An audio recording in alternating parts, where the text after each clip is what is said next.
Shalom saudara-saudara. Hari ini kita bersuka cita merayakan Paskah kebangkitan Tuhan kita Yesus Kristus dari kematian. Nah saudara, saya mau mengajak di dalam perayaan Paskah ini kita memikirkan tentang realita di dalam kehidupan iman kita. Sebagai orang Kristen, berapa banyak dari kita yang sungguh-sungguh menyukai hal rohani? Kalau kita pisahkan lagi antara yang Kristen yang menyukai hal rohani dan yang tidak suka hal rohani. Oke, yang suka hal rohani, kita akan pisahkan lagi. Hal rohani ini, ada hal rohani yang tanda kutip mudah atau enak. Dan hal rohani yang kedua, hal rohani yang tanda kutip sulit. Atau dalam tanda kutip kurang enak. Orang Kristen suka hal rohani itu baik. Tapi kalau kita hanya berhenti suka pada hal rohani, hanya pada hal rohani yang tanda kutip enak, mudah, tapi kita tidak mau hal rohani yang tanda kutip sulit atau tidak enak itu, apakah bisa demikian? Apakah bisa kita memilih-milih mana yang kita suka, rohani yang mudah dan rohani yang sulit? Namun realitanya, begitu banyak kita terjebak dalam kondisi seperti demikian. Itu juga yang dialami yang Alkitab tulis. Kalau kita lihat, Alkitab juga menuliskan. Ada beberapa kisah, paling tidak 2 kisah yang saya mau sampaikan terkait hal ini. Yang pertama kisah yang kita juga cukup sudah familiar. Tentang orang muda yang kaya yang menemui Yesus. Matius 19 ayat 16 sampai dengan 26. Dikisahkan bahwa orang muda ini datang menemui Yesus. Dan dia tanya, bagaimana caranya memperoleh hidup yang kekal? Artinya orang muda ini, dia punya keinginan akan hal-hal rohani. Dia tahu, dia mau bicara tentang hidup yang kekal. Dan waktu Yesus katakan mengenai hukum Taurat, dia katakan dia sudah lakukan semua itu. Jangan membunuh, jangan berzina, jangan mencuri, hormati ayah ibumu, dikatakan dia sudah lakukan semua itu. Artinya dia bukan hanya suka hal rohani, tapi dia juga adalah orang yang baik, bermoral baik.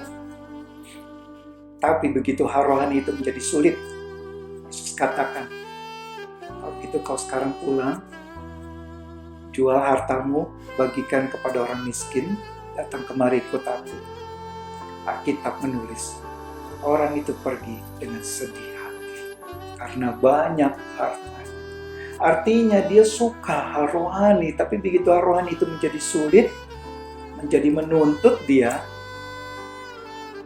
mulai menjadi bimbang. Kenapa sulit mengikuti Yesus? Saya harus lepaskan hal yang paling saya sukai, saya cintai, untuk bisa memperoleh Yesus. Atau kisah yang kedua yang juga terkenal, di mana waktu itu Yesus begitu banyak orang banyak mengikuti Yesus. Yohanes 6. Namun pada waktu terakhir-terakhir Yesus mengatakan perkataan yang sangat keras sampai orang-orang itu berkata satu dengan yang lain, perkataan ini begitu keras, siapa yang sanggup mendengarkannya? Dan di Yohanes 6 ayat 66 dikatakan sejak saat itu orang banyak itu mulai meninggalkan. Sampai kemudian Yesus bertanya kepada kedua belas muridnya itu, apakah kamu tidak akan pergi juga? Begitu Yesus bicara hal rohani yang keras, orang-orang itu mundur. Ya saudara-saudara, demikianlah dalam kehidupan realita, kehidupan iman kita. Bicara tentang hal rohani yang mudah, tanda kutip mudah tadi yang enak, adalah bicara tentang janji-janji Tuhan. Semua suka, siapa yang tidak suka kalau mendapatkan janji, engkau akan beroleh hidup kekal, engkau akan mendapatkan kebangkitan dari orang mati. Siapa yang tidak suka itu? Bahkan orang Kristen yang belum sungguh-sungguh lahir baru pun pasti suka mendengarnya. Mau, siapa yang tidak mau kalau dia mati, dia ada jaminan hidup yang kekal, kebangkitan tubuh dari antara orang mati. Semua mau itu. Tapi begitu masuk ke dalam hal rohani yang tanda kutip, yang tidak enak, yang sulit, di situ mulai makin terpisah, makin sedikit. Waktu Yesus katakan, kalau engkau mau ikut aku, kau harus mikul salib, sangkal diri. Ada tuntutan, ada syarat. Disitulah mulai mundur. Ini rohani yang tidak enak, sulit realita hidup iman kita. Nah, Paskah saudara-saudara yang sekarang kita rayakan hari ini adalah berita sukacita. Bagi para murid 2000 tahun lalu mereka begitu bersukacita setelah mereka bingung bagaimana dengan hidup mereka, masa depan mereka. Guru mereka, Yesus, disalibkan dan mati. Namun peristiwa Paskah membawa sebuah sukacita dan pengharapan kembali kepada mereka. Dan itu juga dikatakan menjadi satu jaminan pasti. Kebangkitan Kristus menjadi satu jaminan pasti bagi kebangkitan kita. Itu diberikan upah bagi orang yang mengikut Dia. Semua mau upah, semua mau yang enak. Tapi bicara syarat, bicara tuntutan, siapa yang mau melakukan itu? Nah, di sini kita harus masuk dalam satu pertanyaan yang perlu kita renungkan sama-sama, saudara sekalian. Pertanyaan pertama, dari semua yang tadi saya sudah sampaikan, apakah bisa kita memilih? Kita hanya mau mengalami janji yang diberikan di Paskah. Kebangkitan Kristus menjadi jaminan bagi kebangkitan tubuh kita nanti. Apakah bisa? Kita hanya mau pilih itu. Tapi penderitaan di Jumat Agung, seperti yang Yesus alami, kita tidak mau. Apakah bisa? Saya hanya mau kebangkitan hidup kekal, tapi saya tidak mau penderitaan. Saya tidak mau pikul salib, saya tidak mau sangkal diri. Saya tidak mau duri penderitaan itu saya kenakan dalam hidup saya. Apakah bisa? Apakah bisa Allah akan memberikan janji kehidupan kekal itu kepada kita yang tidak mau memikul salib itu? Ini menjadi satu perenungan bersama yang perlu kita pikirkan dengan serius. Karena kebanyakan dari kita mau janji, tapi kita tidak mau syarat dan tuntutan itu. Padahal, kalau kita lihat, peristiwa Paskah itu terjadi setelah peristiwa Jumat Agung. Tanpa Paskah, maka Jumat Agung itu menjadi sebuah yang sia-sia. Seperti dikatakan Rasul Paulus dalam 1 Korintus 15. Dia katakan bahwa jika Kristus tidak dibangkitkan, maka sia-sialah kepercayaan kamu, sia-sialah pemberitaan kami. Begitu penting peristiwa kebangkitan itu, sehingga kalau Kristus tidak bangkit, semua kepercayaan kita, dikatakan Paulus, itu sia-sia. Namun, apakah kita begitu merindukan juga kebangkitan itu, sama seperti kita rindu untuk mau bersama-sama menderita seperti Kristus? Itu yang dialami oleh Rasul Paulus. Itulah rahasia kehidupan Rasul Paulus.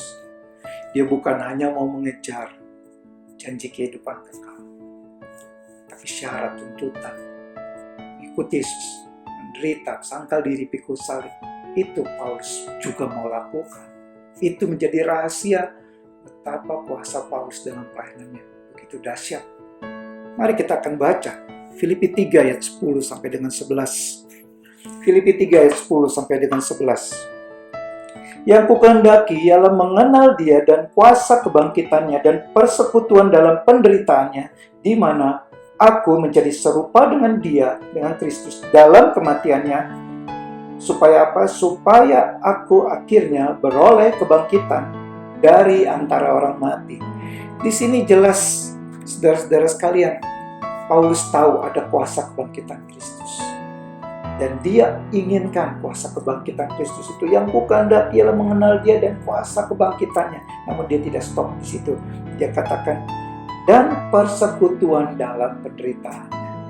Dia mau ambil satu paket. Yang enak, tanda kutip tadi, sama yang tanda kutip tidak enak. Paulus mau dua-duanya. Dan keduanya itu dia bawa dalam kehidupan dia, dalam pelayanannya. Sehingga membawa hidupnya begitu luar biasa Tuhan pakai. Karena kuasa kebangkitan Kristus itu menjadi sumber kekuatan Paulus, sumber kuasa Paulus. Sehingga dia bisa menjalani pelayanan di tengah penderitaan yang begitu hebat, dia tetap kuat. Karena apa? Karena dia sudah memiliki kuasa kebangkitan Kristus. Dan kuasa itu terjadi pada saat dia bersekutu dalam penderitaan Kristus seperti yang dikatakannya tadi. Kuasa kebangkitan Kristus, persekutuan dalam penderitaannya, itu dibawa dalam hidup Rasul Paulus.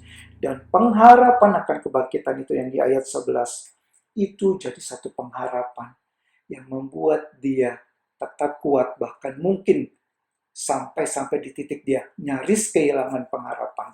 Dia tetap memiliki pengharapan akan kebangkitan orang mati. Itu rahasia Rasul Paulus. Di dalam 2 Korintus 4 ayat 16 sampai dengan 18 dikatakan bahwa dia tahu bahwa penderitaan ringan yang saat ini sedang dia hadapi itu akan mengerjakan kemuliaan kekal. Dan dia katakan dia, Paulus, melihat yang tidak kelihatan, bukan yang kelihatan. Dia melihat yang kekal, yang tidak kelihatan adalah pengharapan akan kebangkitan. Itu menjadi pengharapan yang menguatkan Rasul Paulus. Disinilah saudara-saudara sekalian, kuasa kebangkitan Kristus pada hari Paskah dialami oleh Paulus dengan begitu nyata, karena dia juga bersekutu dalam penderitaan Kristus. Dan ini yang seharusnya juga menjadi kehidupan iman yang kita lakukan bersama-sama. Kuasa kebangkitan Kristus kita miliki waktu kita masuk dalam penderitaan bersama dengan Kristus. Paskah bicara tentang kemenangan. Semua kita ingin menjadi orang Kristen yang menang. Namun kalau kita tahu, bahkan sangat sederhana, waktu kita bicara tentang sebuah kemenangan, artinya di situ ada sebuah pertandingan. Ada pertandingan harus dijalani, baru kemudian kita melewati pertandingan itu dan bisa memenangkannya. Waktu kita klaim, saya orang Kristen yang sudah mengalami kemenangan, kuasa kebangkitan Kristus, maka sebelumnya harus kita pertanyakan dahulu, apakah kita sudah masuk dalam pertandingan iman itu? Jangan-jangan kita belum ada dalam pertandingan iman, tapi kita mengaku kita sudah mengalami kuasa kemenangan melalui kuasa kebangkitan Kristus. Kalau kita sudah masuk dalam pertandingan iman itu, maka Paulus katakan kita bukan hanya pasti menang. Dia katakan kita lebih daripada pemenang. Dan dikatakannya di dalam Roma. Saya akan bacakan Roma pasal 8 ayat juga yang sudah cukup familiar bagi kita semua. Roma 8 ayat 37. Tetapi Paulus katakan dalam semuanya itu kita lebih daripada orang-orang yang menang oleh Dia yang telah mengasihi kita. Dalam semuanya itu semua yang mana? Kita lihat ayat sebelumnya, ayat 35, Paulus katakan, siapakah yang akan memisahkan kita dari Kristus? Penindasan, kesesakan, penganiayaan, atau kelaparan, atau ketelanjangan, atau bahaya, atau pedang. Paulus katakan, dalam semuanya itu, ayat 37 tadi, kita lebih daripada orang-orang yang menang oleh Dia yang telah mengasihi kita. Sangat jelas di sini, saudara sekalian. Kuasa kebangkitan Kristus itu menjadi milik kita orang-orang yang percaya akan kebangkitan Kristus. Hanya jika kita lebih dahulu mau ikut bersama-sama di dalam penderitaan Kristus. Kalau kita tidak pernah ada dalam pertandingan iman, bagaimana mungkin kita bisa katakan kita lebih daripada pemenang? Kau saja tidak ada dalam pertandingan, bagaimana mungkin kau bisa jadi pemenang? Ini menjadi satu perenungan kita bersama. Jangan ragukan kuasa kebangkitan Kristus. Jangan ragukan janjinya tentang kebangkitan tubuh nanti. Itu pasti terjadi, pasti kita miliki. Perlu sama-sama kita pikirkan, apakah kita sudah betul-betul ada dalam pertandingan iman, masuk dalam persekutuan penderitaan bersama dengan Kristus. Jika belum, maka kuasa kebangkitan itu tidak akan menjadi milik kita. Jika belum, maka kita tidak bisa mengatakan seperti Paulus katakan, kita lebih daripada pemenang, karena kita sama sekali belum ada dalam pertandingan. Selamat Hari Paskah, dan selamat merenungkan, menjalani pertandingan iman setiap kita. Tuhan memberkati.